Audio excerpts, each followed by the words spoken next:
Hey there, everyone. Welcome to the Ready for the Draft podcast. I am your host, Gregg Schutze. This is episode 4 of the 2021 podcast series, getting you ready for the NFL draft. And I guess first things first, all is right in college football, at least in terms of the FBS and more specifically the Power 5 conferences, as the Pac-12 conference, following the lead of the Big Ten, has finally announced that they are going to play in 2020, returning to the field November 6th. We're going to see 7-game schedule. CFP even came out and said that all teams in the Power 5 conferences are now going to be bowl eligible. So it really changes the whole landscape and the complexity of college football in 2020. We'll get to see everybody in Pac-12 play, which is going to be just phenomenal. The biggest concern that I know a lot of the coaches have, in addition to COVID, is just the conditioning and the injuries. Can you really get your team up to speed? There are a lot of mistakes that can happen as it is with the training camp. These are guys that haven't really been able to play and practice due to not only the COVID restrictions, but a lot of the fires on the West Coast. So I know a lot of coaches are concerned, but as of right now, November 6th is the date. That's just 2 weeks after the Big Ten is going to be hitting the field on October 24th. This weekend marks the return of SEC play. We'll be taking a look at the SEC players here just a little bit, much like we did with the Big Ten Conference in honor of their announcement last week. We took a look at all of the Big Ten players that I'm going to be keeping an eye out for during the 2020 season. But yes, the SEC starting 9/26, 4 weeks later, 10/24. Big Ten hits the field 2 weeks after that. Pac-12 on 11/6.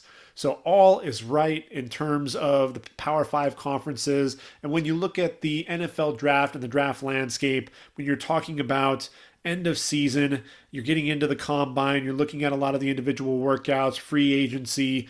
What was going to happen if we were really talking about a winter season or even a spring season for the Pac-12 and the Big Ten? There were things that just really weren't going to work out, and you were going to see a lot of players that either were going to be lost in the dust, and really not able to showcase what they can do and showcase their talent. But you're also going to, if you're a college program, you've got a lot of guys that will probably end up opting out if they're looking at the NFL as a potential end game for them. A lot of guys, even second and third day guys, may have decided that they wanted to forego their season so that they can make themselves eligible for the draft. As it is, we're in unprecedented territory. The NCAA has already come out and said that, everyone's getting a free year essentially of eligibility back. So, it's going to make things difficult, at least in terms of determining who's going to be coming out for the draft, who's not. So you really have to kind of keep an eye on everybody right now and really kind of make your assessments going accordingly. And I'll tell you what, when you're talking about making that decision, we get into mid-January, whenever the college football playoff ends, and you're talking about a week or two after that, that's when they'll probably go ahead and make your cutoff. With the way that the Pac-12 playing a 7-game schedule, I'm not sure exactly when CFP is going to be kicking off. You want to make sure you have everything done by the beginning of February, when you actually have the Super Bowl. You don't want to bleed into that. So by the end of January, you figure that the players will have our college football playoff, and hopefully by then they'll also make that decision of who's going to actually declare for the draft. And in that situation, it's going to make things a little bit more difficult to really assess who are your top prospects, because you could have a guy who's a senior that ultimately isn't happy with his draft stock and ultimately decides he's going to come back, and he has every right to be able to do that this year. Really unprecedented times. It's going to make things really interesting, if nothing else. A lot to talk about over the next few months for sure. So before we jump into taking a look at the SEC, because look, they are starting play this weekend, 9/26.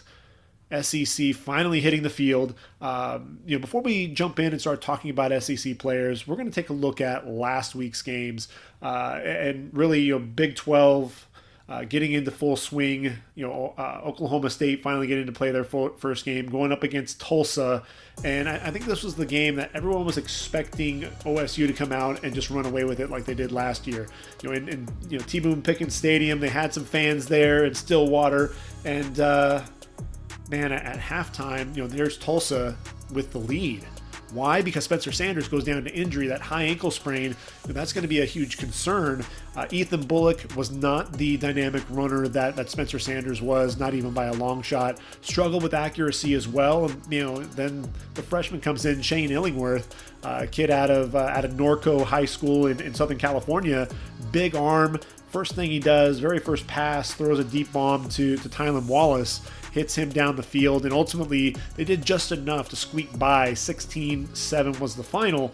But when you look at this game, you wanted to see what Chuba Hubbard could do. And Chuba did end up finishing the game with over 100 yards on the ground, 6 foot 208, the redshirt junior, a year removed from a 2,000-yard season. And a lot of people have him at the top of their running back rankings, me included.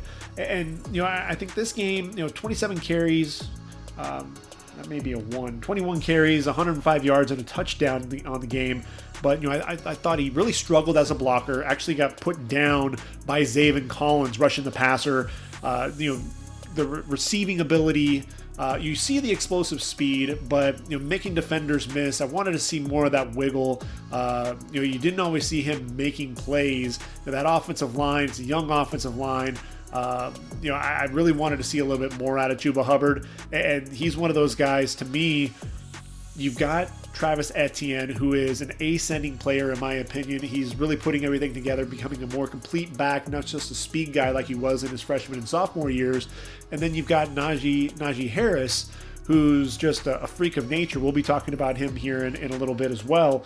And Chuba, he's going to have to put in some work right now to really showcase that he can catch the football out of the backfield, that he can be a blocker and not just a one-trick pony, a guy that's going to press the line of scrimmage and show some speed down the field. Tylan Wallace, look, 6 foot, 190 pounds, but the senior, he was somebody who in this game showcase that physicality. This guy loves contact, fearless, and you talk about some body control, you talk about his own strength, being able to adjust to the football in the air despite the fact that he was being harassed by Ali Green the fourth, who he's also a pro prospect at 6'3", 212 pounds. Big physical corner, but kept trying to drive Tylan Wallace out of bounds, really trying to negate any of that vertical speed. But it didn't matter with Tylan Wallace. This was a guy who wanted to elevate, attack the football in the air. You saw that body control, like I said. It didn't matter if guys were getting physical.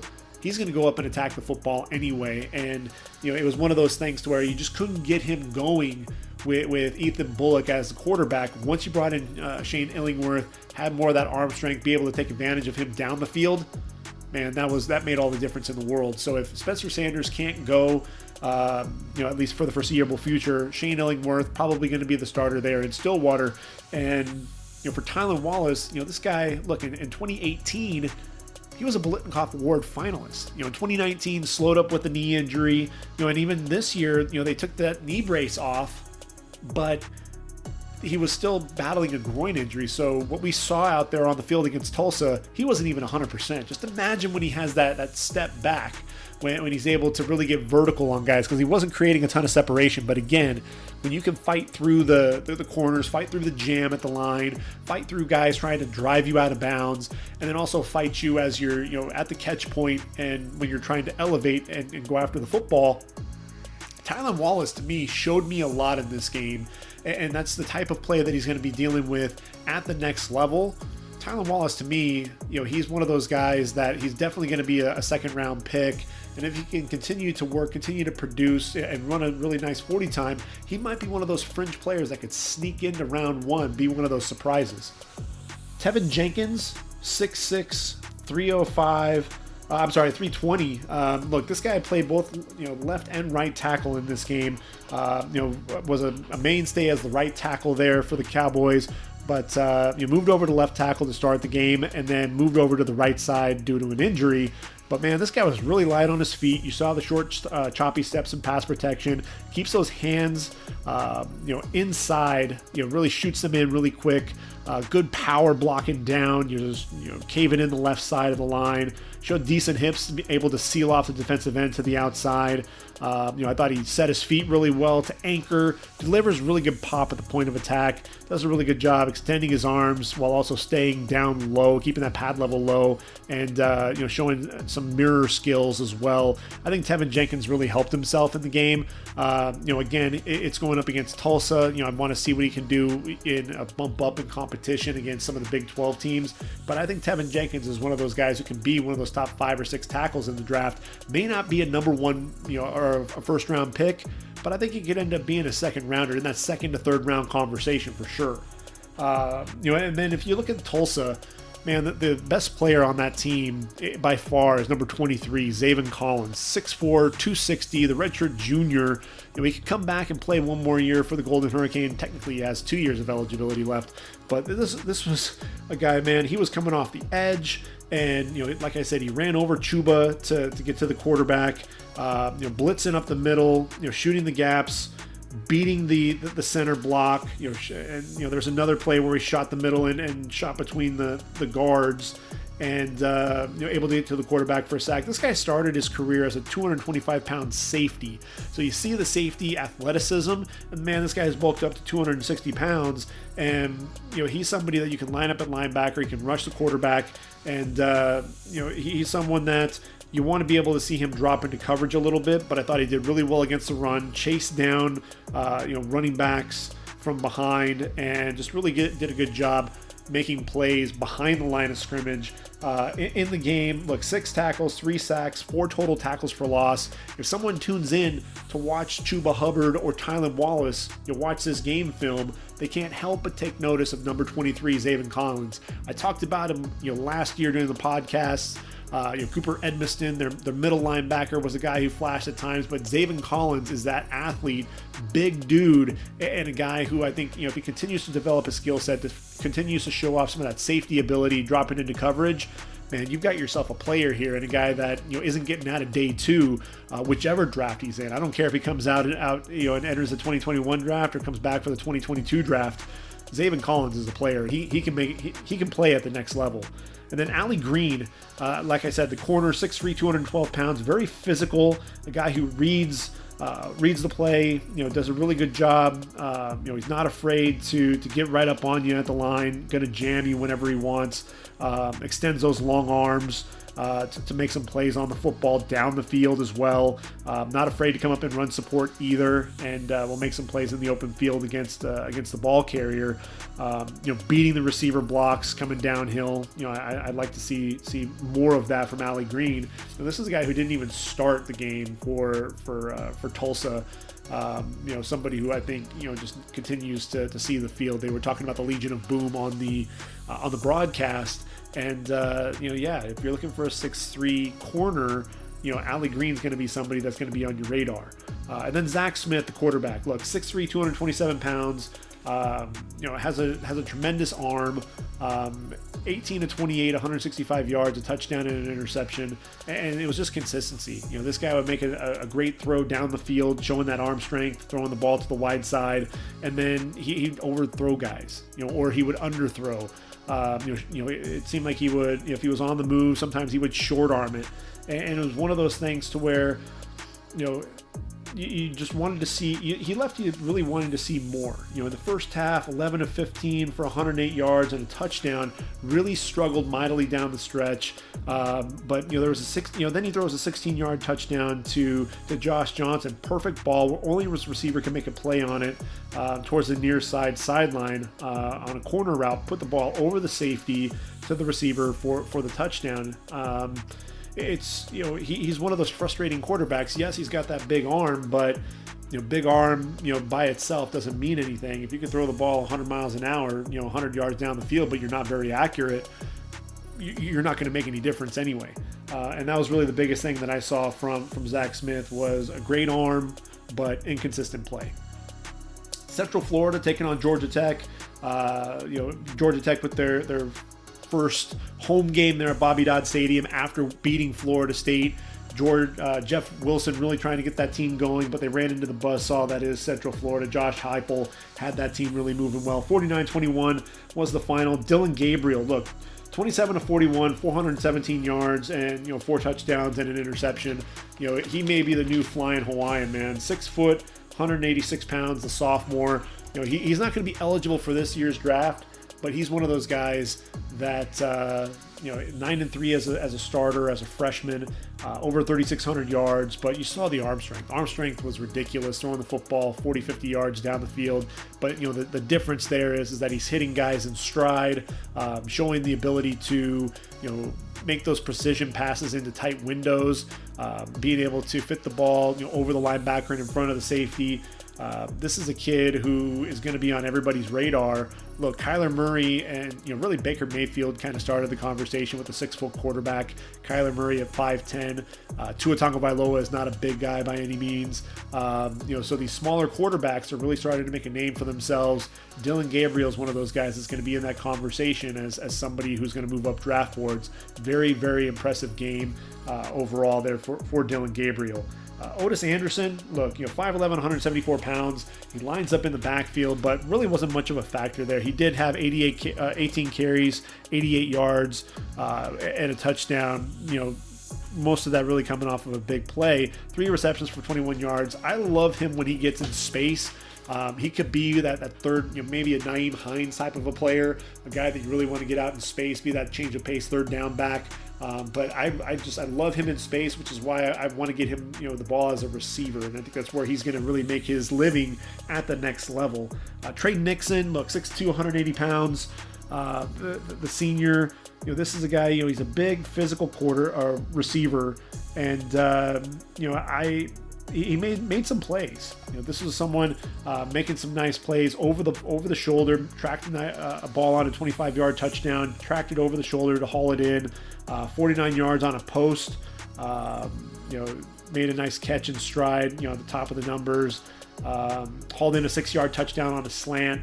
Caught the ball up high. Knew he was going to get hit by the safety. Wanye Thomas showed some strength to haul that football in as well. He's one of those guys, going to be a day 3 pick, probably a 5th, 6th, possibly even 7th rounder. But a guy who I think has the toughness to end up making an NFL roster, probably as a practice squad guy early on, but a guy who can end up making his way onto the field at some point during his NFL career. One guy who kind of had a disappointing game, just disappeared, was Jaylen Camp, 6'2", 220 pounds. Had a big game there against Florida State.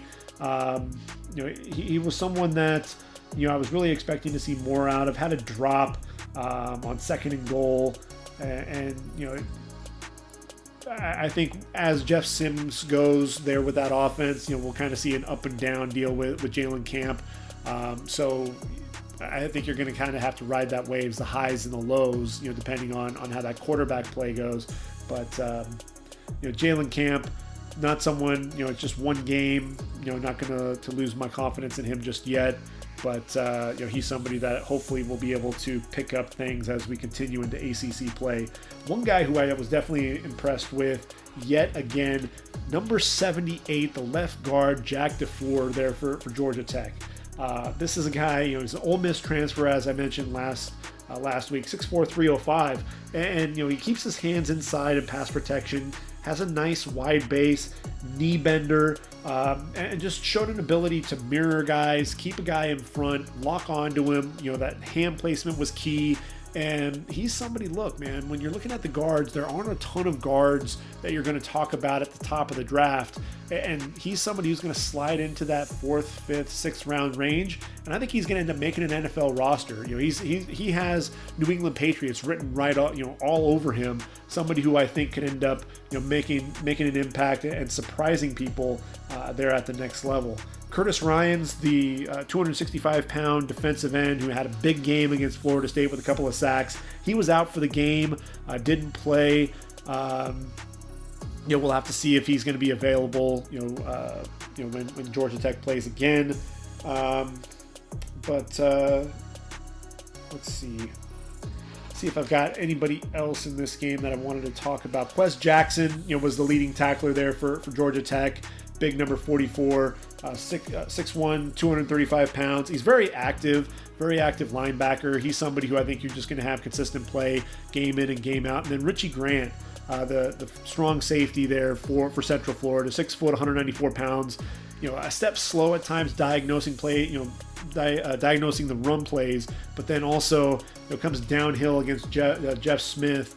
Ran straight down, quarterback's running straight ahead. He runs downhill and delivers this huge hit. Clean hit, was not targeting, and just blew him up. So I thought that was definitely impressive there. And look, with Richie Grant, he's a guy, was a 100 tackle guy, had a bunch of interceptions in his career as well. So he kind of does a little bit of everything, what you're looking to ask for him. Not the most athletic guy at 6 foot, 194 pounds, doesn't have a ton of size, but I think he'll be a day 3 guy and somebody, again, because of his ball skills and his ability to come up and play the run. I think Richie Grant, some of that versatility is going to pay off for him down the stretch.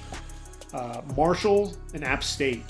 App State coming into the game, ranked number 23 in the country, and Marshall, look, you're expecting to have a big shootout, and then both teams got off, they score on their opening possessions, and then Marshall ends up, outscoring Appalachian State 10-0 on the way out. So 17-7 was the final, and my guy, Brendan Knox, man, finally got to have kind of a breakout game. 28 carries, 138 yards, and a touchdown. But look, 16 carries for 100 yards and a touchdown in the first half. A guy, look, one cut and go, but he's very, the vision, he's patient to let that block, the blockers set up their blocks, and then he's very decisive. He sees, the vision, sees the hole, puts his foot in the ground, gets north and south, and once he does that, he has absolute, has tremendous speed. I did see some jump cuts in the game, so I was like, well, he's got a little bit of lateral ability, but really the biggest thing is he's going to put that, make that one cut, get north and south, and that's really where you're going to see him, run through arm tackles. He's going to drag you for extra yards, has a nice stiff arm as well. That forward lean is really what you want to see from your big running backs, and Brendan Knox absolutely has that. 6 foot, 223 pounds, and look, Conference USA Offensive Player of the Year last year, and he's one of those guys. He's going to be in the running for that again this year. Very heavy-handed with those stiff arms, man. He'll knock you down and punish you if you're not careful. Now, App State offensively, look, man, their guy is big number 5, Thomas Hennigan, 6'1", 210 pounds, have 5 catches for 88 yards.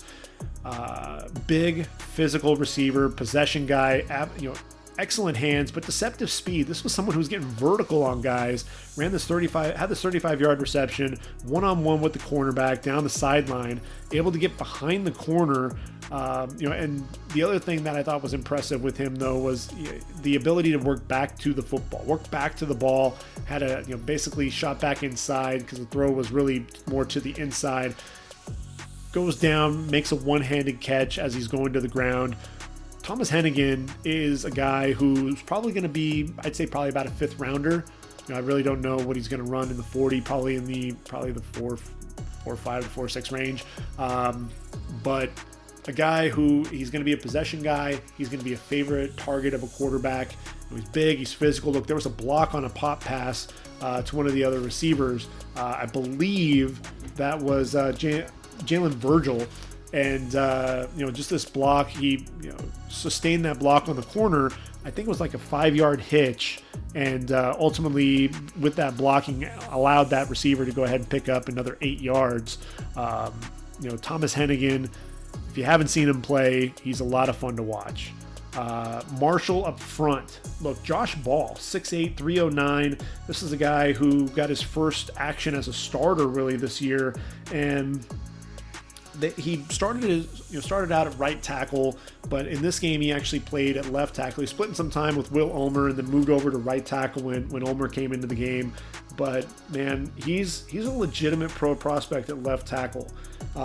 Good pop in his hands at the point of attack and keeps his legs driving in the running game. Absolutely cleared out the left side of the line on a run play that opened up a big hole for Brendan Knox. Physical. when he needs to be, but very agile. He came pulling around for Brandon Knox, didn't end up blocking anybody, but you saw the athleticism to be able to get out and pull as a lead blocker. But in pass protection, that's really where I loved watching him play. Fired out of his stance quickly, hands shooting inside very quickly, driving his man off the ball when he needed to, sustaining his blocks. You saw some nice short, choppy steps in his kick slide, and a guy who showed some decent mirror skills. Look, he's 6'8", 309. You worry about pad level creeping up. You really didn't see that out of Josh Ball. He kept, those knees bent. It was a knee bender, wasn't really bending at the waist, wasn't leaning and lunging. Josh Ball is a guy that I think is going to continue to rise up draft boards at the offensive tackle position. Then he's got the dump truck over there at right guard, number 62, Kane Madden. That's his nickname, the dump truck. So, I mean, if you've got that as a nickname, you know that you're going to be a big, nasty, physical dude. And he's 6'3", 313. He reminds me a little bit of Quentin Nelson when you watch him play, because he's mean, he's nasty, he's a road grader. He was shoving defensive tackles down, opening up big holes. The very first play of the game, in fact, he took a defensive tackle, just shoved him down, opened up a giant hole. Brendan Knox runs right through it. Excellent vision, cut back, 21-yard gain. Just the hands, just blowing up the defensive ends and defensive tackles, just power in his hands, and some excellent leg drive as well. He's another guard who I think, because of the play, because of the ability to see some of these teams on a national stage because of COVID-19, I think he's one of the other players. He and Josh Ball both really, I think, have benefited from that. And if I give you a name on defense for Marshall, it was Devonta Beckett. Look, 5'10", 214 pounds, but he was playing linebacker, and this was a guy who really just seemed to be all over the field. He was coming downhill, making plays. When the quarterback, Zach Thomas, was trying to leave the pocket, he was showing nice explosiveness, getting out there, meeting him on the perimeter, getting inside out, and being able to beat him to the punch there. That was something that I thought was absolutely, it was a lot of fun to watch, because he was a little guy, and but he came to deliver a big hit. And when I watched him play, he reminds me a little bit of Jatavis Brown. Out of Akron, and Jatavis, look, this is a guy, 340 tackles, over 40 tackles for loss, 16 and a half sacks, a guy who was just so active there for the Zips, ended up being a 5th round pick of the San Diego Chargers back in 2016, played for a few years in the league. And I look at, Devonta Beckett and just that size, because look, Brown was 5'11", 222 pounds, and I look at Beckett, 5'10", 214 pounds, similar size, and similar ability in terms of, those instincts and just to fly around to the football. His first year for Marshall, 122 tackles, 6.5 tackles for loss, 2 sacks. Already with in 2 games, 24 tackles, 1.5 tackles for loss, and a half a sack. Had 4 pass breakups a season ago as well. Could drop into coverage. Devonta Beckett's one of those guys. If he can continue his play, he might be one of those surprise guys that a team might take a chance on there in the 6th or 7th round because of his ability, his instincts, and his nose for the football. He's undersized. Might be a special teams guy. Teams may even look at him trying to move him to safety, but when you've got a playmaker, a guy who has a nose for the football, look, Jatavis Brown was a guy that was a difference maker at times for the Chargers. So he's one of those guys to at least keep an eye on throughout the season and see what type of jump he can make.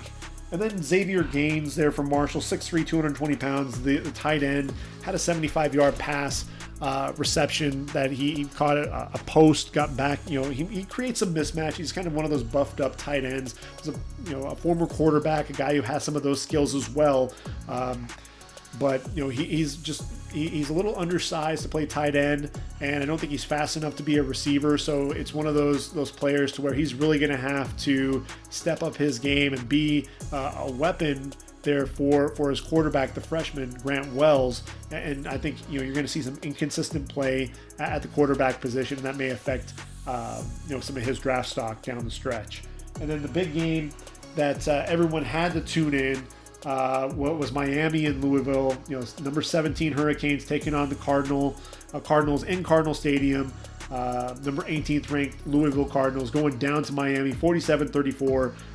And you had the battle of the quarterbacks. You had D'Eriq King, you had Malik Cunningham, called him McHale, and we went Malik to McHale, back to Malik. And D'Eriq King, look, the Houston transfer, 5'11", 202, and he's a year, he redshirted in 2019 when Houston struggled, with their start. I think they're a 1-3 start, ends up redshirting, but prior to that, accounted for 50 total touchdowns, threw for over 2,900 yards and 674 yards on the ground in Dana Holgerson's offense. Comes to Miami in Rhett Lashley's offense, really high speed. We're going to always put the pedal to the metal, and really just try to wear teams out. And you saw some nice decision making. You saw some decent arm strength out of him as well.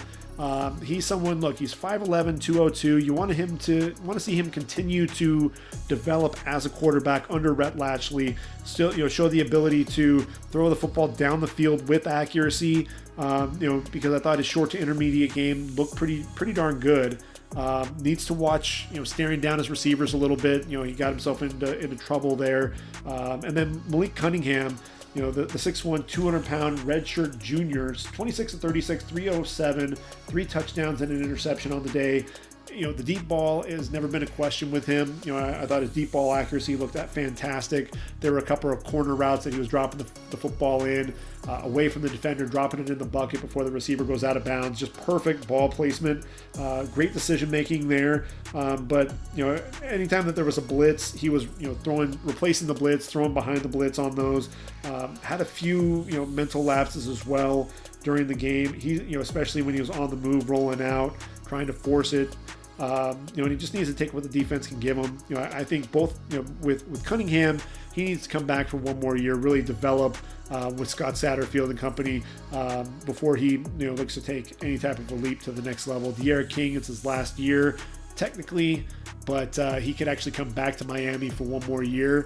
I think it would behoove him to do that, just to continue to develop his skill set there as a quarterback. Look, all this, like I said, the shorter quarterbacks have kind of opened the door for some of these guys. You look at D'Eriq King, you can't rule that out. I think he has some decent arm strength and a guy that could end up making an NFL roster.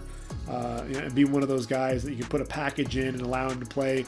What Taysom Hill is doing for the Saints, teams are starting to look at what packages can we put in for other guys like that. Tutu Atwell, the 5'9", bulked up to 165 pounds, but the junior, look, explosive acceleration, there's no doubt about that. Over 1,200 yards through the air a season ago. That was a Louisville record. Ran this corner route from the slot, 31 yards, able to separate from Bubba Bolden, the safety, catch over the shoulder, stutter in the slot, then kind of a quick outcut, again creating separation from the safety. Don't really line up a safety against this guy. He's going to burn you time and time again. He's one of the faster guys in all of college football. 8 receptions, 114 yards, and a touchdown. He's a guy that can end up being a day 2 pick if he decides to come out. Let's see, Brevin Jordan for Miami, 6'3", 245, the junior tight end. He was the featured guy in this offense in the passing game. 7 receptions, 120 yards, and a touchdown. I think Miami, what's going to get him into trouble is they don't have any established receivers outside of Jordan, and they really need to work on that. I thought, Mark Pope and Mike Hartley, D. Wiggins, they looked very average. I thought that the running backs and the tight ends were the guys that are really going to carry Miami, at least starting out. But Brevin Jordan, lined him up all over the field, lined him in the slot on one play, moved him all the way over to the right side, out, split out wide on the next play. A little bit in line, but that's not going to be, really who he is. He's going to be that Evan Engram type, a guy that's going to make plays down the football field, excellent hands, runs well as a tight end, and, he was able to start showcasing what he can do out on the football field. Was a Mackey Award finalist a season ago, and he's well on his way to doing that once again. I think Jaylen Phillips definitely helped himself. 6'5", 266, redshirt junior. If the name sounds familiar, yes, he's the UCLA transfer. Battled injuries in his 2 seasons there with the Bruins. Comes to Miami, and he looked a little bit stiff turning the corner at times. But I thought what was really impressive was showing some of that power. Able to stack the right tackle, shed him with an arm over, shoots back inside to drop the running back, for no gain at the line of scrimmage. He did a really good job with a nice slap move on the offensive lineman to get their hands away, and then able to bend a little bit around the corner, pressure the quarterback late. Like I said, I don't think he's has a ton of bendiness to him. I think there is some stiffness that's there, but look, there was one run play. It ended up being a touchdown because it was a stretch play. He blew up the play. He took his man and drove him right back into the running back. And it was just the running back, Javian Hawkins, made an outstanding play, reversed his field, and took it back to the house. I think Jaylen Phillips, as long as he can stay healthy, if he can stay healthy, show that he's not a guy who has all these injury concerns, that's going to be a red flag as it is. But if he can stay healthy, he's a guy that I think can potentially enter the draft. This is not a strong draft for pass rushers. If he can, he and Quincy Roche, if they can put together a solid season, working together on that, you can't sit there and double both of those guys up. Somebody's going to end up with single coverage, and one of those guys is going to end up getting to the quarterback. So I'm looking for big things out of Jaylen Phillips there for the Hurricanes. And then Quincy Roche, look, 6'3", 245. He's number 2 there at Miami, was also a single-digit player there for the Temple Owls, which means something there. Those are your dudes, man. When you look at guys like Robbie Anderson and Matt, Ioannidis, the Temple Owls, if you're somebody there, if you're going to be one of those dudes, the tough guys, you're going to have a single-digit number. And Quincy Roche was one of those guys. And one of the things that I really liked, you saw some speed to power, getting into the left tackle on one play, and then the very next play, he gets even with the quarterback and then shows a spin move back to the inside. The biggest thing for me is being able to get off blocks consistently.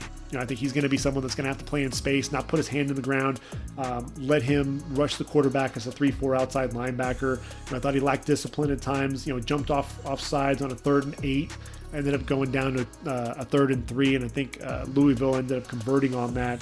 That can get you into trouble if you start making some of those plays. I thought a left tackle there for Miami. I was surprised, to see, pleasantly surprised to see Jared Williams. He's 6'6", 308, the Houston grad transfer. I thought he showed really good feet and pass protection. And he liked to lock his arms out, keep the defensive end off of his body, and showed excellent feet to mirror. Used his hands very well, shooting them inside and then extending those arms, able to mirror. And he's a guy to really keep an eye on. I was really impressed. I think he's somebody that has the ability to be a tackle at the next level, and I really want to see that jump up and play there in the ACC, game in, game out. If Jared Williams can have a solid season, as a grad transfer, he's somebody that we can be talking about here, as possibly a 4th rounder when it's all said and done. The 2 running backs, though, I want to call these guys out because they are both draft eligible. Cameron Harris, 19 carries for 134 yards and a touchdown, and then Javian Hawkins, 27 carries, 164 yards and a touchdown for Louisville. Now Harris, 5'10", 210-pound junior. He's known as kind of that big physical back, but excellent vision to see the hole. Did a really good job following his right guard, who was climbing up to the linebacker, and then a burst to get outside, downhill for 31 yards. There's a 75-yard touchdown. Basically, one step and then cut to the outside. And really there was kind of busted coverage there by Louisville. They didn't have anybody on the right side. He just took off down the sideline for the touchdown, but it was the speed that he still showed. Nobody was gaining on him, outran 5 Louisville defenders, and there was a safety that actually had an angle on him there at the end, and Harris was able to power through to the end zone. I'm a big fan. I was surprised with the speed. He's a guy that I think is going to make some noise there for the Hurricanes. And then Javian Hawkins, look, he's only 5'9", 196 pounds, but a redshirt sophomore. He's explosive, tremendous balance, excellent vision to see the hole. The spin moves are ridiculous. The jukes in the open field, and then quick acceleration. Those are all the notes that I have here for Javian Hawkins. And he was just a pain to try to tackle. in the open field. He was really giving guys trouble. One last guy to talk about is going to be Bubba Bolden, the 6'3", 200-pound junior safety, a guy who's really getting his first action as a starter there for Miami, the transfer from USC. The anticipation that you saw, coming downhill, there's a throw to the tight end in the flat, came downhill, tackle the tight end in the open field. That's the thing that you really saw. He's very disciplined in the open field, being able to drop guys, and not allow any yak. I thought he looked stiff though, a little, in coverage, especially when he was trying to guard Tutu Atwell. I mean, he's going to make a lot of guys look stiff, and a lot of guys he's going to leave in the dust. But with Bubba Bolden as a safety, the stiffness is what you're really going to be looking at. But I thought him coming downhill against the run was something that definitely wanted to see what he could do. Watched a little bit of the Liberty game against Western Kentucky. The Flames 30-24 winners. Malik Willis getting his first start since 2016 as a high school senior. That name sounds familiar. Yes, he did come from Auburn. 13-21 for 133 yards, but 21 carries, 168 yards, 3 touchdowns. Showed off the explosive speed. And he's not there as a passer, but definitely a dynamic runner.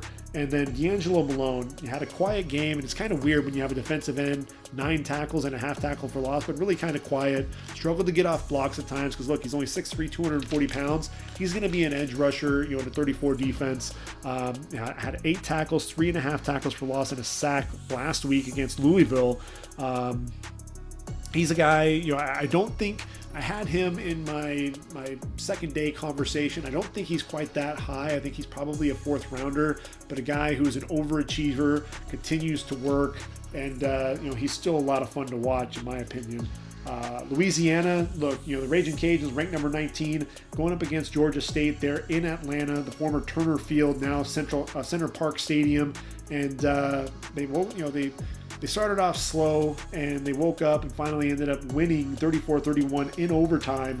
Elijah Mitchell, look, 164 yards on 16 carries, 2 touchdowns. And Elijah Mitchell really was the guy. He's the guy that I've been talking about. He's very decisive, puts his foot in the ground, gets downhill.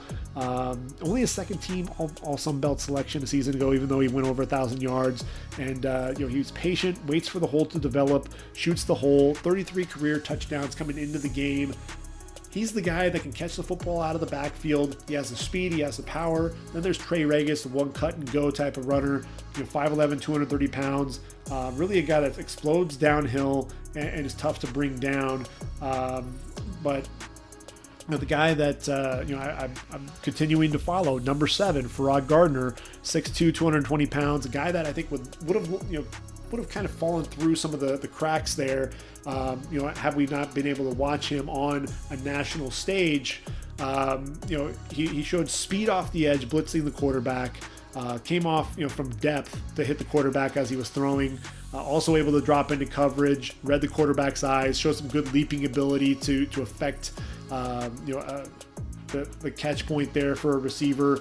And Farrod Gardner is a guy that I think is continuing to make a name for himself as an athletic linebacker, and a guy that can do multiple things. He can drop into coverage, get after the quarterback, and play the run a little bit. I think his stock is rising. Levi Lewis, the 5'10", 184-pound quarterback. He's a civil engineering major, definitely a smart dude. But the thing for me with Levi Lewis is, again, consistency. There isn't a ton of consistency, and yes, he has a big arm, but again, if you can't drop it into a bucket, if you're just overthrowing guys or short arming it when you're on the run, then you're not really going to be able to cut it when you're talking about moving on to the next level. So Levi Lewis, a guy who I think has to continue to get better week in and week out if he's going to end up being a prospect at the next level. So those are the guys that I got to watch. Those are the games that I was watching week 3 in college football. And now it's time to go ahead and move on to SEC play and take a look at some of the players that we're going to be looking out for as we get into the SEC season starting on Saturday, September 26th. At the quarterback position, look, Jamie Newman, he's opted out. The 6'4", 230-pound transfer from Wake Forest. And he's a career 60% passer, Over 2,800 yards a season ago, 26 touchdowns, but 11 interceptions. Just like Wake Forest to start out the year, he was hot. Wake Forest started the season 8-0. Faltered down the stretch. Inconsistent decision making, I thought, was the biggest thing with Jamie Newman, and I was looking forward to seeing what he could do in SEC play. And now we're not going to be able to see that. I think him sitting out definitely hurts himself, especially considering the drop off after the big three and Trevor Lawrence and Justin Fields and Trey Lance. Jamie Newman's going to be in that conversation, but not seeing him in 2020, I think, is definitely going to hurt his draft stock.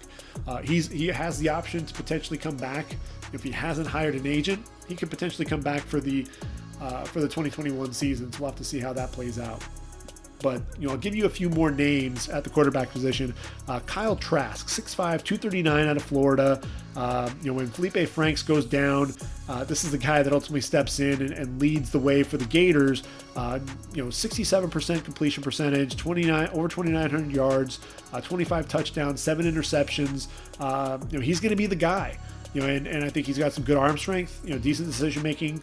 A guy that you want to continue to see him develop as a quarterback. And Van Jefferson isn't there, but he has Trevon Grimes, he has Kadarius Toney, and then he has Kyle Pitts, the tight end, to throw the football to. I think Kyle Trask, if Florida wants to challenge for that SEC title, Kyle Trask is going to have a big year, and he's one of my sleepers to potentially move into that top 5 quarterback ranking when it's all said and done.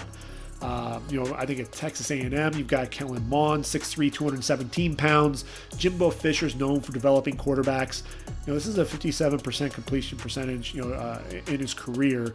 52 touchdowns with 24 interceptions. A guy has rushed for over 1,300 yards and 18 touchdowns as well. But I thought in some of the big games, this is the guy who just struggled with accuracy. Struggled with the decision making, and I want to see a little bit more out of Kellen Mond. He reminds me of a Dak Prescott, early in his career at Mississippi State. And if he really wants to make that leap, that junior to senior year with Dak Prescott, I'd say it time and time again, Dak Prescott changed his game from being an athlete, from a quarterback an athlete who happened to be playing quarterback to a quarterback who just happened to be a great athlete. And when you think about that, this was the guy who was seeing the field, making the right throws, the ball placement, the anticipation. That's really the big thing. Throwing with anticipation and being able to hit this receiver, allow him not to break stride, and allow the receivers to make plays after the catch. I want to see more from Kellen Mond before I actually talk about him in my top 10. KJ Costello, Mississippi State, 6'5", 222 pounds. This is a guy, look, he only played in 5 games in 2019, battled some injuries, threw 3 interceptions in that season in just 5 games. So, there were some decision-making issues at times. And even at Stanford in 2018, it was one of the most prolific seasons for a Stanford quarterback. 65% completion percentage, 3,500 yards, 29 touchdowns, 11 interceptions, big arm, but the decision making there was questionable at times. He can get himself into trouble. Had the knee injury. He's coming back. Look, it says something about Davis Mills of KJ Costello after his 2018 season, looks at the starting job and says, you know what, I'm going elsewhere. Ends up at Mississippi State, which may actually be a blessing in disguise. He's going to get to run Mike Leach's offense and his ability to throw the football all over the yard. We're going to see him with his arm strength. We already know that he's a cerebral quarterback, being able to play at a high level at Stanford. Let's see what he can do when he gets into an offense where he can air it out, one read and go, and can he play up tempo like that? You're going to see a lot of different looks when you watch KJ Costello's game film. He's got Garrett Trader that's going to be pushing him there as the backup, but I think KJ Costello, it's his job to lose. He's somebody to watch out for. Then Felipe Franks, the 6'6", 239 pounder. He's another guy. Look, he looked at Kyle Trask. He said, "I'm coming back off of the injury after 4 games." He was down, he was hurt, but he's back at Arkansas, and let's see what he can do. Let's see what Felipe Franks can do. I was never that high on Felipe Franks as a quarterback. I thought that let's see 58% completion percentage in 2018. Started off having a decent year there in 2019 before the injury. He's going to have a big year there at Arkansas to be considered as a draftable prospect right now. If you move on to the running backs, obviously Najee Harris is the guy to talk about. 6'2", 230 pounds, a junior out of, he's a senior now, out of Alabama. There's a play against South Carolina that I think just says everything about Najee Harris. He has excellent hands. Had 24 receptions a season ago. Caught the ball across the middle. Showed a decent ability running routes out of the backfield. Catches the ball across the middle. Ends up throwing down one defender along the sideline. Hurdles another, and then fights his way into the end zone. 42-yard touchdown. Epitomizes what he can do in open space. Over 1,200 yards in his first year as the guy, as the starter there. No longer in, Josh Jacobs' shadow. 13 touchdowns on the year, had 7 touchdowns receiving. Najee Harris, I ultimately believe that it's going to be he and Travis Etienne as the top 2 running backs in college football when it's all said and done. Kylan Hill, 5'11", 215 pounds, another guy who's battling some injuries, over 1,300 yards in 2019, 10 touchdowns, had 44 receptions in his career there for the Bulldogs as well. And look, when you have a guy like him going into an offense like Mike Leach, you really, that's kind of the question mark. What is he going to be able to do? Is he going to be able to catch the football out of the backfield? What can you really expect from him? And that's going to be the big question. Are we going to see Kylan Hill really take his game to the next level as a receiver? I think, what you do see, and I'm a firm believer that he's a tremendous blocker out of the backfield, and so I think that's one of the things that Kylan Hill is absolutely going to have working for him. I want to continue to see him develop, and in Mike Leach's offense, he'll be able to showcase his ability to catch the football out of the backfield, which I don't think he was able to really do under Joe Moorhead. I think if you continue moving along, no Jarvis Whitlow there for Auburn. He's left the program, moved on to Western Illinois. You've got DJ Williams and Sean Shivers running the football there for the Auburn Tigers. Rakeem Boyd, I think the best running back that nobody's really talking about. 6 foot, 213 pounds, has good speed, has some decent power as well, over 1,100 yards, 6.2 yards per carry, 8 touchdowns, has 42 receptions in his 2 years there with the Razorbacks. He's a guy to keep an eye on. I think, he'll be catching the football quite a bit out of the backfield there for Felipe Franks. And then Ty Chandler there at Tennessee. Eric Gray, the sophomore. Look, as a freshman, he had 246 yards against Vanderbilt with 3 touchdowns, and he was the spark in that Gator Bowl that come from behind win. And but Ty Chandler, 5'11", 205. 42 receptions in his career as well. But a guy who's had to share the backfield, throughout his career with the Vols. He's going to have to show you something there if he really wants to be a draftable prospect. Larry Roundtree, 5'10", 210 pounds there for Missouri, burst onto the scene as a sophomore in 2018, over 1,200 yards on the ground, 11 touchdowns. A guy who runs with some decent power, has some wiggle in the open field. He's going to be sharing the backfield with Tyler Beatty, but he's going to get his first crack at big time SEC play going up against Alabama in game number 1. So it's going to be fun to watch him there. And then Asim Rose, 6'1", 214 out of Kentucky, 826 yards on the ground a season ago. He's really developed as a blocker, and he's got some size. An ability to run the football between the tackles, also shows some speed. He's sharing the backfield with Cavassier Smoke, who's a speed guy. Chris Rodriguez is more of the power guy.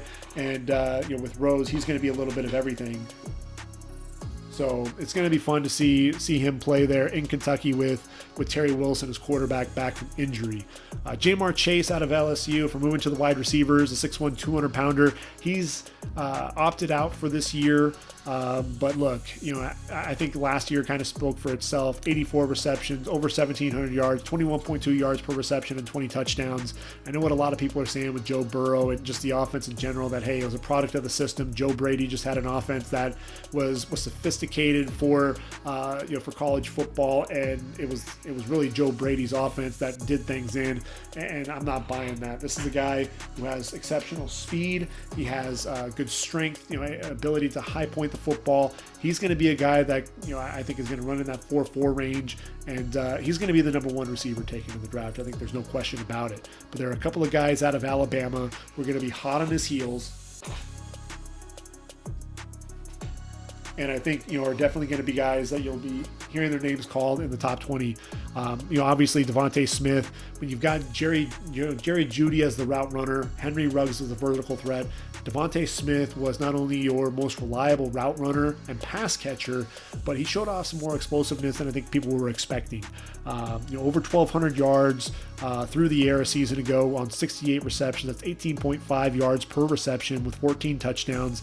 Against Ole Miss, 11 catches, 274 yards and 5 touchdowns, and then 7 catches for 213 yards, 2 touchdowns against LSU.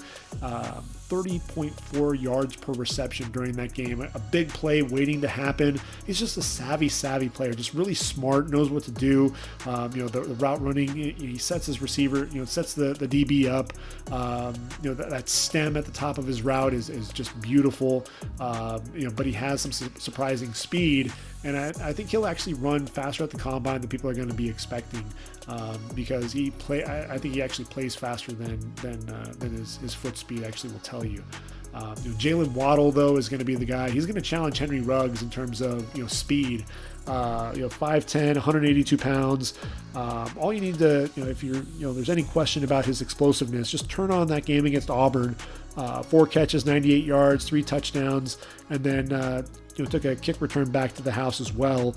When you looked at all those receivers there for Alabama, this is a guy who was about as explosive as it got. He was the most explosive player there for Bama on offense, and that's saying a lot. He's a guy that could end up being that number 2 receiver in this draft. He'll challenge Rashad Bateman. He'll challenge Tylan Wallace and Chris Olave and Rondale Moore.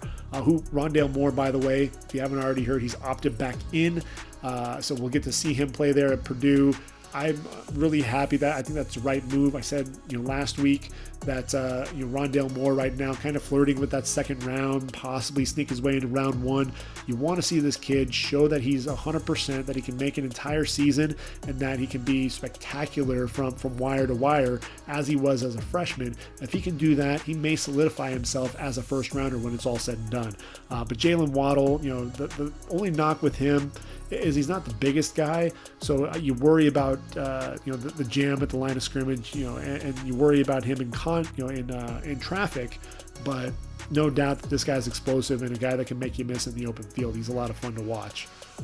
Transitioning to a big receiver, a guy who really made a huge leap in 2019 is Seth Williams, only a junior there for Auburn, 6'3", 224 pounds, a guy who just knows how to use his body, uses his body to his advantage, big physical guy, attacks the football in the air, just the king of the back shoulder throws along the sideline. Like I said, uses that body, shields the defender away from the football. He's a guy that you want to continue to see develop his game as a junior. Terrace Marshall, look, if Jamar Chase is going to be there, then Terrace Marshall is going to be the guy there for Miles Brennan. 6'4", 200 pounds. He was the third guy. He was the third option, behind, and possibly even the fourth option. You had Chase, you had Justin Jefferson, and then even the tight end, Moss. And then really Clyde Edwards-Helaire, so he possibly was the fifth option. So, is he going to be able to make that leap and be that number 1 guy? Look, 13 touchdowns. Joe Burrow was throwing the ball all over the yard. There was no question about that. 671 yards. I think Terrace Marshall right now is probably a mid-day 3 guy right now, but he has good size and a guy that can attack the football in the air. He's just not a guy that really stands out. Anthony Schwartz may be the fastest guy in college football, 6 foot, 179 pounds, the track guy. A guy, you just want to get him the football. Actually has more touchdowns running the football, 7, than he does catching the football, just 3. But a guy who is a threat to go the distance at any point. You just want to get him the ball in space and allow him to do his thing. Trevon Grimes out of Florida, 6'5", 214 pounds. Big receiver, big play potential. He's going to be the guy there now for Kyle Trask, not named Kyle Pitts.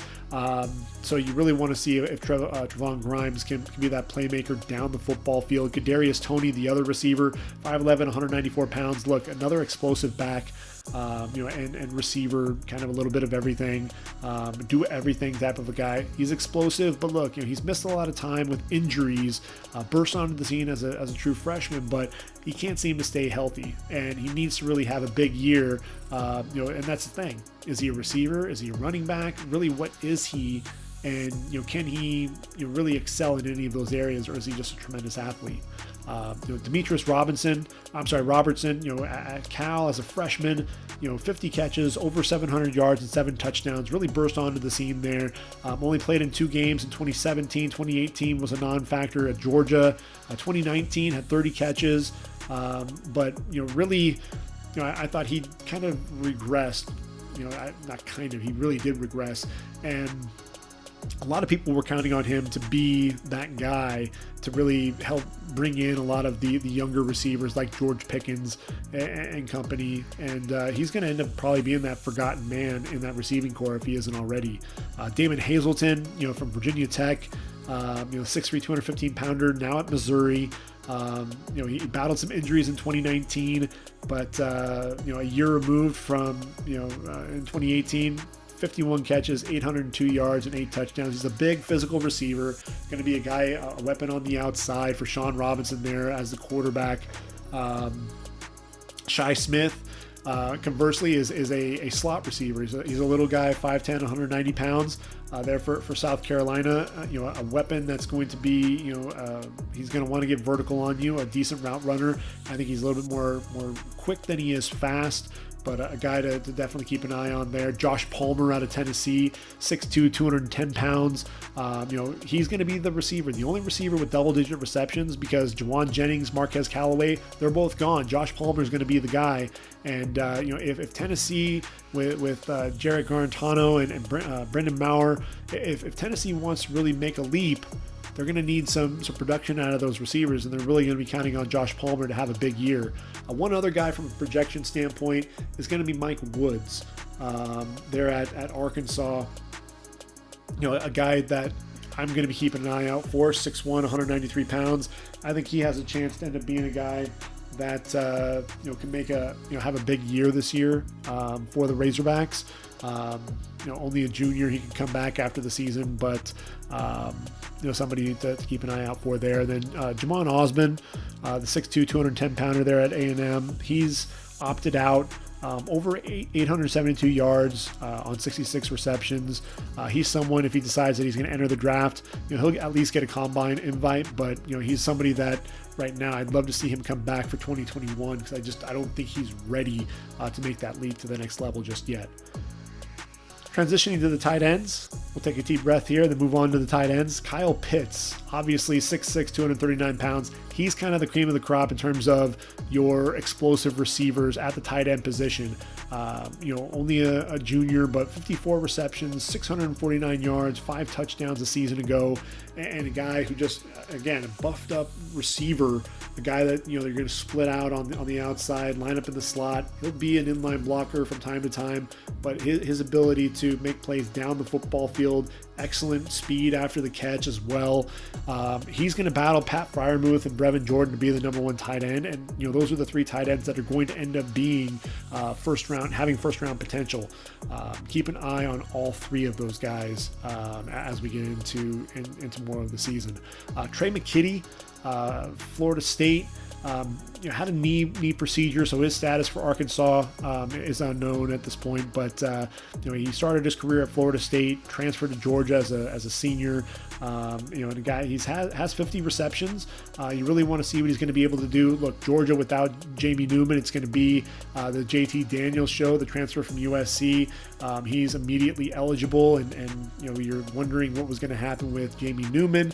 Now that JT Daniels is immediately eligible, Kirby Smart's really happy about that. And he, will have a weapon there at least who has some experience catching the football as a tight end. The biggest question is can McKitty stay healthy, because he's battled injuries throughout his career there with the Seminoles before making that transfer as a grad transfer.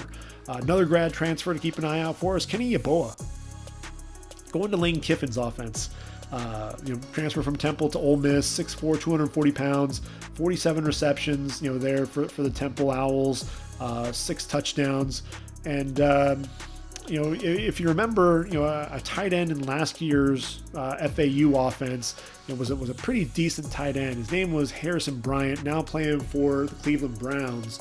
And I'm not saying that Kenny Yeboah is going to be the next Harrison Bryant, but the tight end position is a position that you really want to keep an eye out for a Lane Kiffin style offense. And with John Reese Plumlee throwing the football, an explosive guy on the outside, I think Kenny Yeboah is going to surprise some people, and I think he's going to actually have a decent year there for the Ole Miss Rebels. And somebody, I think there are a lot of names at the tight end position. I mentioned those three at the top, but there's some other guys to really keep notice of. Charlie Kolar out of Iowa State, Matt Bushman at BYU, Cade Otton at Washington if he decides to come out and enter the draft. Who else? Brent Keithy there at Utah. So we're going to see Keithy and Otton here in 2020. Briley Moore there at K-State if they get the ball to him. Noah Gray out of Duke. Zach Davidson from Central Missouri. Whenever the FCS schools get to play, he's a guy that I think can be a weapon. So there are a lot of tight ends that are out there, but I think these are two guys in McKitty and Yeboah who have a chance to move their names into consideration when it's all said and done, if they can make that transition to their new school. If we move on to the offensive tackle position, Alex Leatherwood is probably the best offensive tackle in the group, or really I should say offensive lineman. The 6'6", 310-pounder. He decided to come back for a senior season rather than enter the 2019 draft. Probably a good decision on his part, because I think he, there were some holes in his game. I thought he really struggled with some speed rushers coming off the edge. He wanted to lunge and lean a little bit. I would love to see him actually kick inside to guard. I think when you look at the guards in this draft, I think it's an SEC heavy guard group there at the top. Trey Smith, Cade Mays, Deontay Brown, they're going to battle Wyatt Davis out of Ohio State and Elijah Vera Tucker out of USC for the top, but 3 out of the top 5 are from the SEC. But I think Alex Leatherwood is a guy, he's very powerful in the run game, shows some good quickness. I think, if anything, if he's going to play tackle, move him over to the right side and allow him to do his thing. I think when you look at a guy like Cyrus Kwanjo, was never going to be a left tackle, a guy that you were going to move over to the right side or play inside at guard. I think Alex Leatherwood could potentially end up being the same there. Landon Young, 6'7", 322 pounds there at Kentucky, redshirted in 2018 due to his season-ending knee injury. Big physical guy. Another guy who may get kicked inside, possibly play right tackle. I really want to see what he can do there for the Wildcats. Show if he's 100% back from that knee injury, and see if he has some of that lateral agility to play that left tackle position. Might be a swing tackle when it's all said and done. Greg Island out of Mississippi State, 6'8", 335 pounds, very active hands. He's a guy who's going to look to beat you up. He's very physical, heavy-handed, throws guys around a little bit.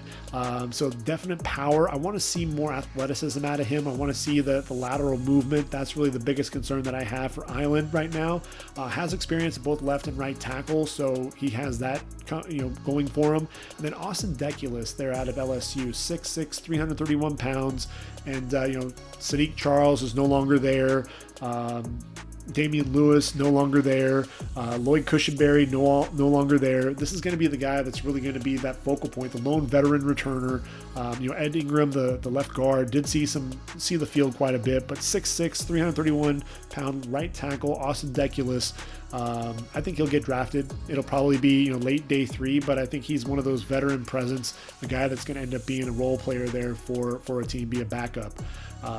Moving to guard, obviously Trey Smith, everyone knows, the freshman All-American, battled the blood clots, made his way back onto the field, moved from tackle to guard, and I think that's really where his home's going to be. 6'6", 335. He needs to watch all that lunging and leaning and bending at the waist. That gets him into trouble, but man, this guy he's going to maul you, he's going to beat you up, he's going to pound you down the field. able to just create space, cave in the left side whenever you need him to, and I think he's got some surprising quickness with his feet. He may have a running partner there at guard on the other side in Cade Mays, the 6'6", 328-pounder. They're out of Georgia, transferring to Tennessee. 18-game starter for the Bulldogs. NCAA granted his waiver. He's still pending from the SEC as of this recording. Jeremy Pruitt said, hey, you know what, if we can get him in, we will.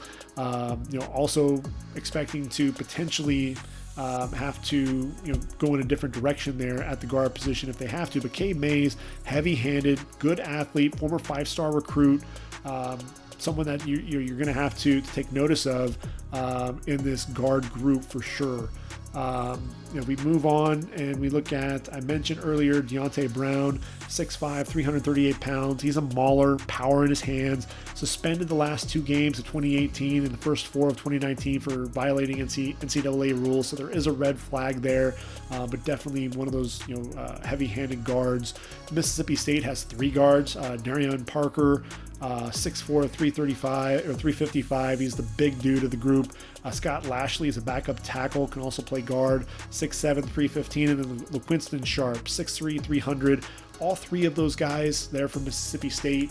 It's going to be interesting to see what they can do there in Mike Leach's offense. So, I think the jury's still out. See what happens there. And then Cedarius Hutchinson, a 5th-year senior there for South Carolina, 6'4", 320, 29 starts. He's the guy that I think can end up being a day 3 prospect there in the SEC. And then if we move on to the center position, Trey Hill, the junior out of Georgia, 6'4", 330 pounds, 14 starts, only guy that started every game a season ago, and only he and Ben Cleveland are returning as starters. So it's going to be interesting to see what Georgia can do there up front. Landon Dickerson, a transfer from Florida State, came to Bama, 6'6", 306, plays with a mean streak. He can get himself a little dirty at times. So he's a veteran presence though there for Alabama. So he's definitely going to be relied upon up front. If we move on to the defensive side of the football, not really a ton of pass rushers, that jump out at you. I think Malik Herring out of Georgia, 6'3", 280 pounds, looking to have a breakout season, but with that rotation that they always have there up front, is he going to have enough time to really be able to showcase what he can do? Big Cap Bryant, he's not Derek Brown or Marlon Davidson, was really, outshined by those other guys there at Auburn. They're gone now. And so the 6'5", 250 pounder is going to be relied upon to get to the quarterback. Just 7 sacks, 8.5 tackles for loss in his 3 seasons there for the Tigers.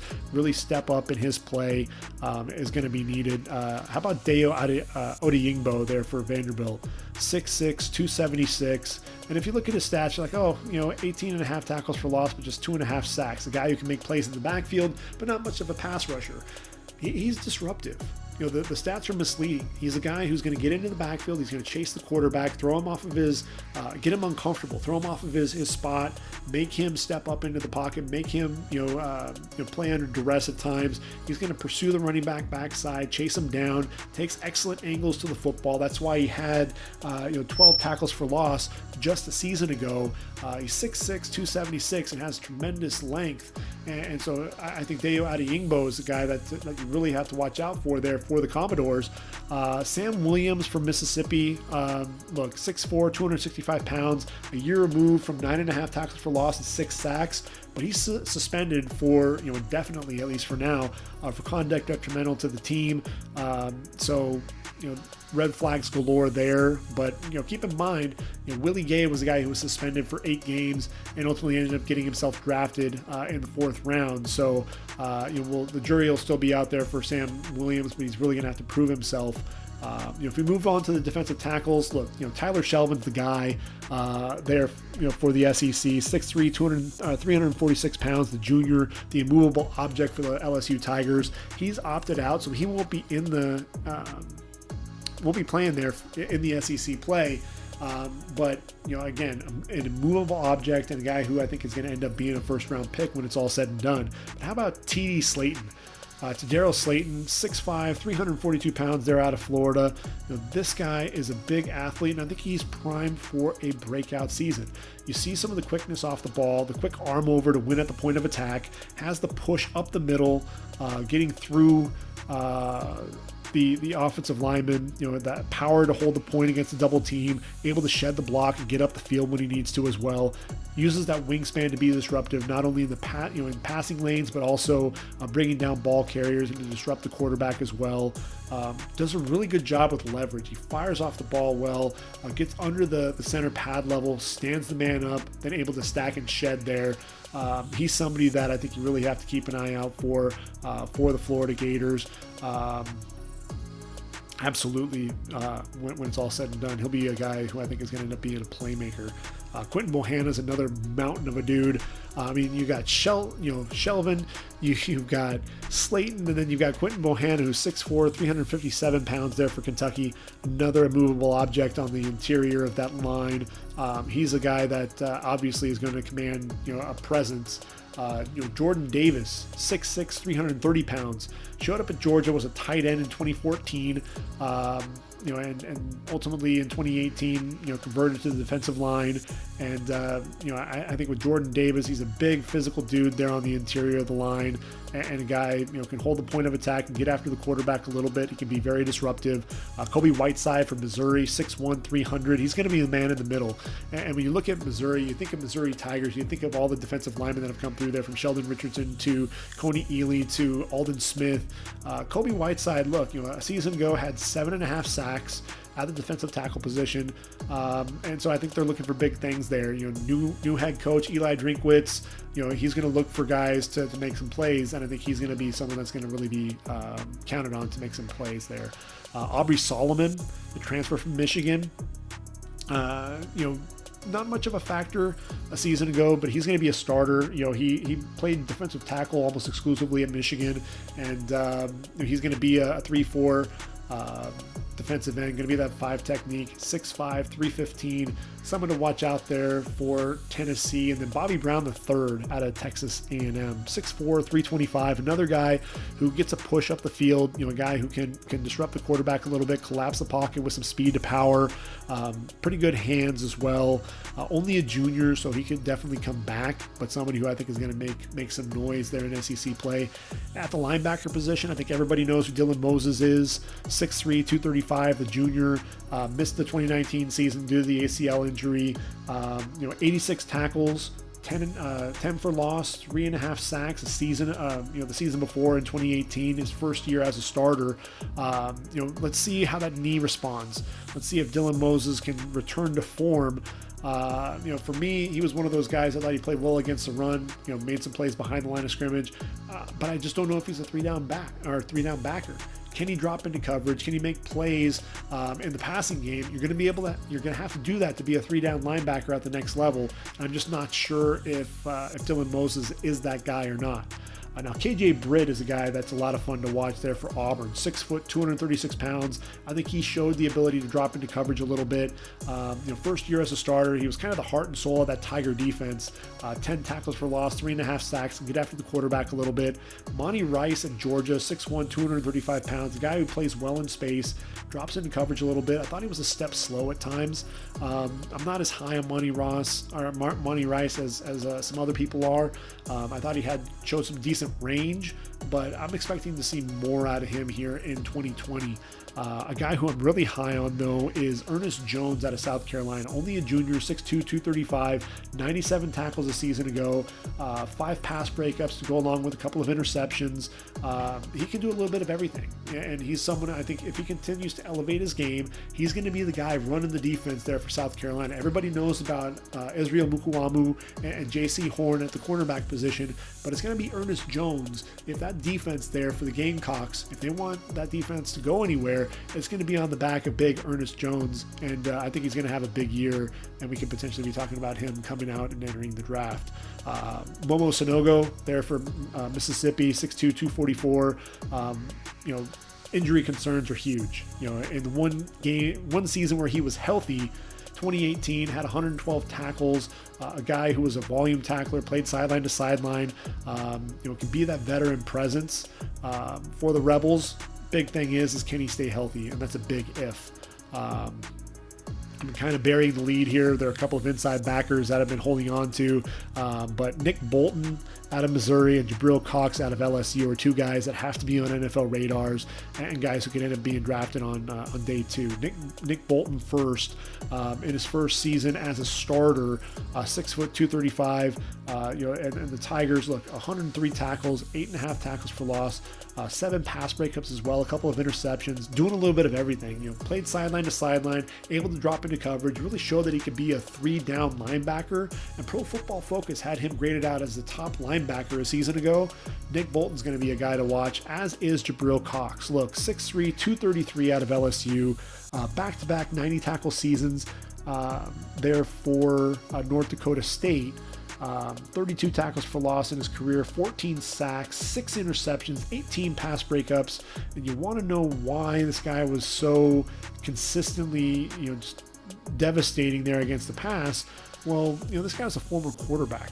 And so I think that's one of the things that you see, some of the instincts dropping back into coverage, his ability to diagnose and make plays coming downhill. As a high school quarterback, you really saw him making a lot of those plays, reading the quarterback's eyes, undercutting routes.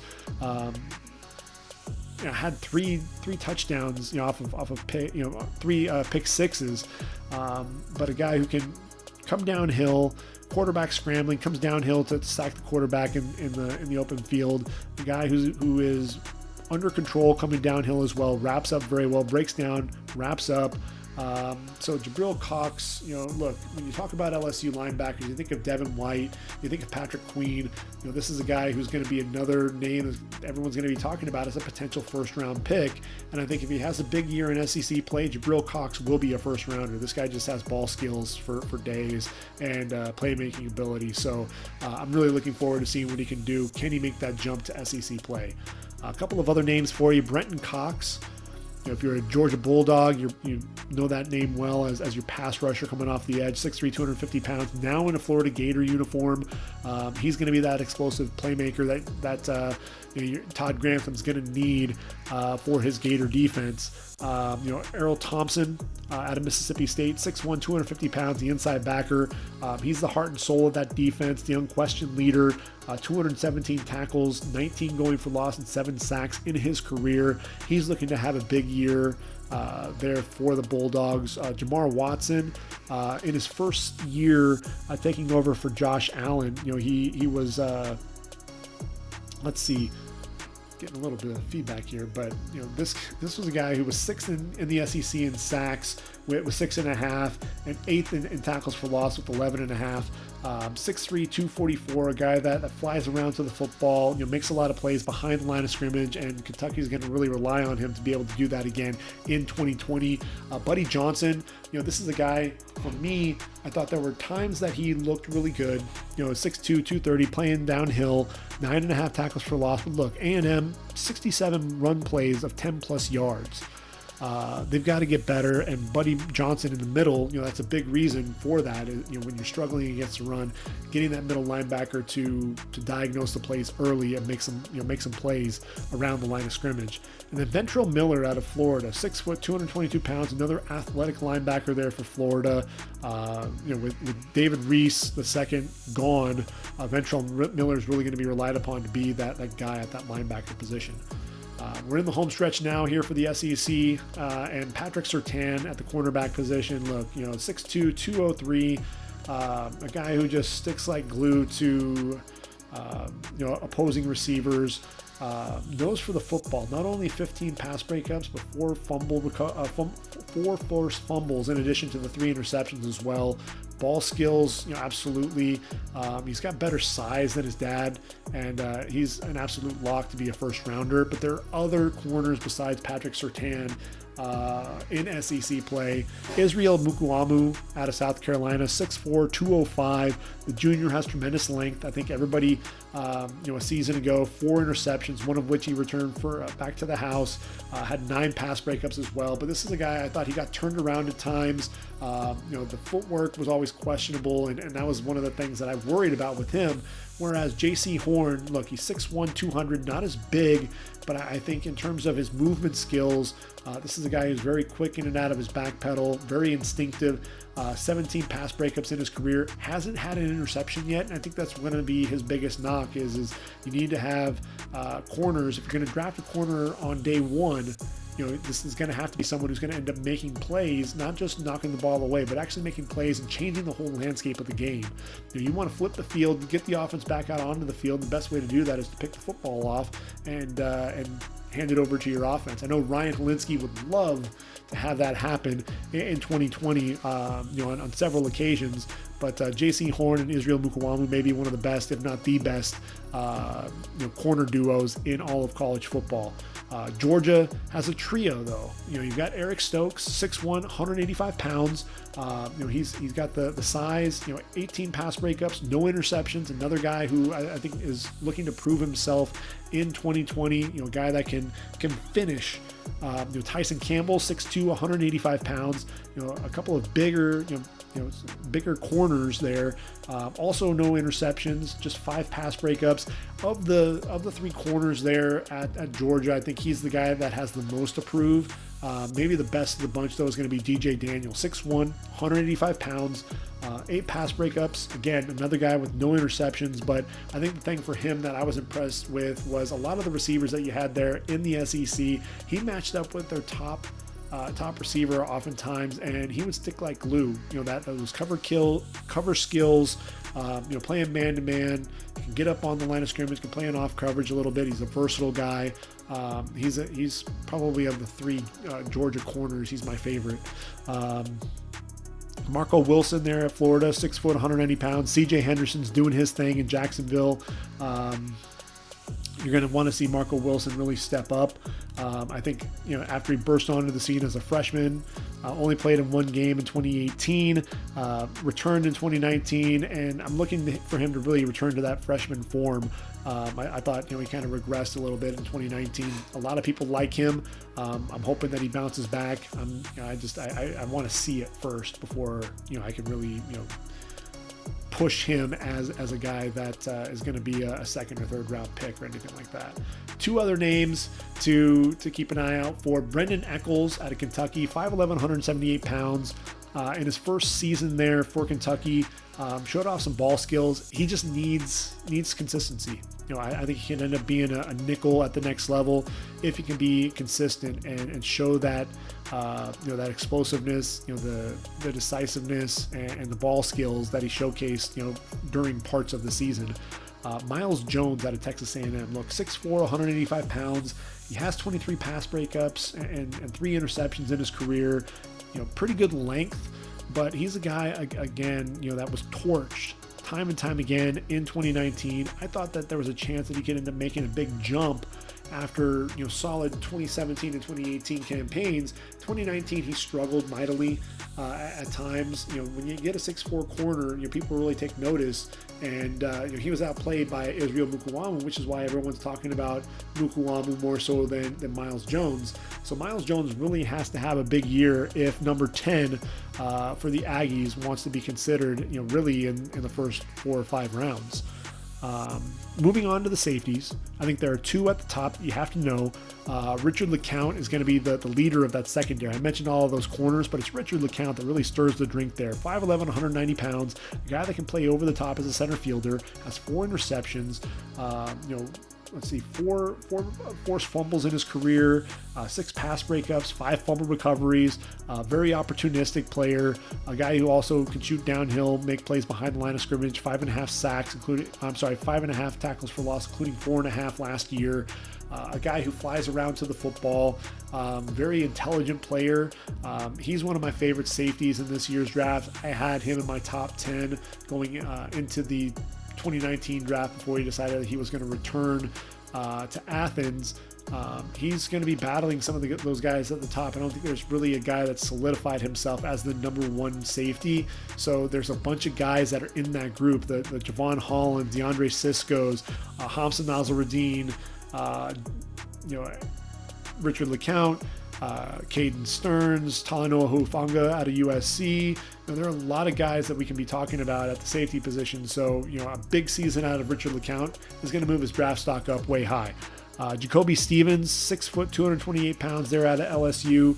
Big physical dude. Look, 92 tackles, 9 tackles for loss, 5 sacks, 3 interceptions. This guy played all over the field. He played in the box, so he can play well against the run. A guy that could also drop back into coverage and make some plays in the passing game. Big hitter as well. I like him actually as a linebacker at the next level. He's a big dude. I don't know if he's going to be able to. I think he'll be a little bit too stiff in coverage at the safety position, but as a linebacker, this guy flying around to the football, it just makes a lot of sense. LSU linebackers, he kind of reminds you a little bit of Deion Jones, to be honest. Florida has 3 DBs, all seniors: Donovan Steiner, Jawan Taylor, and Sean Davis. All of those guys are going to be physical safeties. I'm going to get it right. All the guys are going to be physical. I think Donovan Steiner showed off some ability to make some plays on the football. 6 interceptions in his career. Sean Davis, I think, is going to be the biggest heavy hitter. 5'11", 185 pounds. A guy who's battled injuries in his career. Played in just 13 games in his first 2 seasons there for the Gators before playing pretty much a full season. Played in 12 games in 2019. Had 3 interceptions as well. Florida really wants to make an impact in SEC play. These guys on the back end are going to have to step up and have a big season for the Florida Gators. So those are all the guys I'm really keeping an eye on. So we're going to go ahead and end the podcast here. I think we've covered enough, and we'll go ahead and do this all again next week. I hope everyone's enjoyed the content, and we'll go ahead and let everyone enjoy their weekends, enjoy the weekend of college football, and then the NFL on Sunday and Monday. I can't wait. Let's get back and do this all over again next week. For ReadyForTheDraft.com, this has been the Ready for the Draft podcast. I've been your host, Gregg Schutze. Take care, everyone, and I am out of here.